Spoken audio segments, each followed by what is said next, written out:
few moments later. Everyone আসসালামু আলাইকুম। আমি সঞ্জনা। কেমন আছো তোমরা সবাই? আশা করছি সবাই খুব ভালো আছো আর আমি আল্লাহর রহমতে অনেক ভালো আছি। তোমরা সবাই বুঝতেই পেরে গেছো টাইটেল আর থাম্বনেল দেখে যে আজকে আমরা আবার চললাম শান্তিনিকেতন পৌষ মেলা। বাড়ি থেকে যখন মেলাটা খুব একটা দূর হয় না তখন আমাদের প্রতিদিনই মেলা যাওয়ার উৎসাহ জেগে যায়। আর এই যে এটা হচ্ছে সব থেকে বড় সমস্যা মেলার সময়। তুমি যদি এখানে একবার ফেঁসে যাও তাহলে তুমি যে এখান থেকে কি করে বেরোবে সেটা তুমি আর তোমার আল্লাহ ছাড়া আর কেউ জানেন। কোনো রকম ওখান থেকে আল্লাহ আল্লাহ করে বেরিয়ে উঠতে উঠতে চলে যাচ্ছিলাম আমরা মেলার দিকে। শান্তিনিকেতন মেলা যাবো আর এই সমস্যাগুলোর মুখোমুখি হতে হবে না, এটা কল্পনা ছাড়া আর কিছু হতেই পারে না। বাইরে থেকে দেখে মনে হচ্ছিল খুব একটা ভিড় নেই, তারপরে আমরা যখন মেলার ভিতরে ঢুকলাম তখন তো আমাদের কপালে হাত পড়ে গেছিল। হাই রে হাই, এত ভিড়, মনে হচ্ছে যেন থেকে ঘুরে ঘর চলে যায়। কিন্তু আমরা ঘর যাওয়ার বান্দা নয়, আমরা এসেছি যখন তখন ঘুরেই যাব। তাই তিনজনে বেশি ভাবনা চিন্তা না করে সামনের দিকে এগোতে লাগলাম। যেদিকটা ফাঁকা পেলাম সেদিকেই ঢুকে পড়লাম। এদিকে ঢুকে দেখি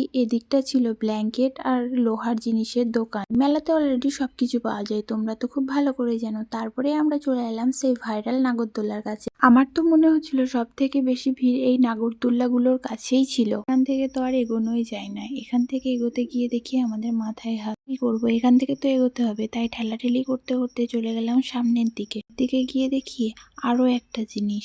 এটা আবার কি জিনিস ভাই? যদি এটার নাম কেউ জেনে থাকো তাহলে আমাকে অবশ্যই কমেন্টে জানাবে। আমরা কোথাও যাব আর চা ছাড়াই বাড়ি চলে আসবো এটা তো হতেই পারে না, তাই তিনজনে চলে গেলাম চা খেতে। তারপরে চা খেয়ে আমরা টুকটুক করে এগোতে লাগলাম। তিনজনে বারবার নাগরদোল্লাটাই দেখছিলাম। চকলেট দেওয়া দেখে আমি আমার বান্ধবীকে বলছিলাম, যা যা তুই একটা চকলেট নিয়ে আয়, আমি খাবো। এটা ছিল 25শে ডিসেম্বরের। আমার এডিটিং করতে একটু দেরি হয়ে গেছিল কারণ আমার শরীরটা খুব একটা ভালো ছিল না, তাই এডিটিং করা হয়নি।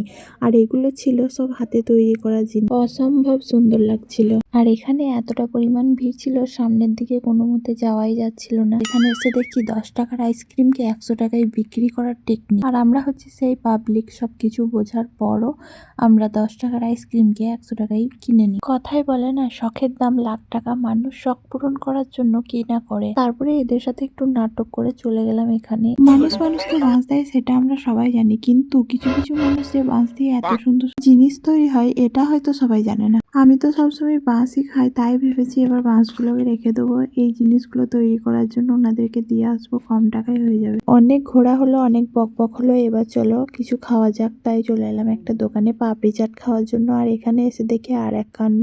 দিন খারাপ হলে সব দিক থেকেই খারাপ হয়, আর আমাদেরও সেই কপাল। দুঃখের কথা আর কাকে বলবো। ঠান্ডাতে কাঁপতে কাঁপতে বাড়ি চললাম। অবশ্যই চ্যানেলটিকে সাবস্ক্রাইব করে দেবে আর ভিডিওটাতে একটা লাইক কমেন্ট শেয়ার করে দেবে। দেখা হবে নেক্সট কোনো ভিডিওতে। চলো, আল্লাহ হাফেজ।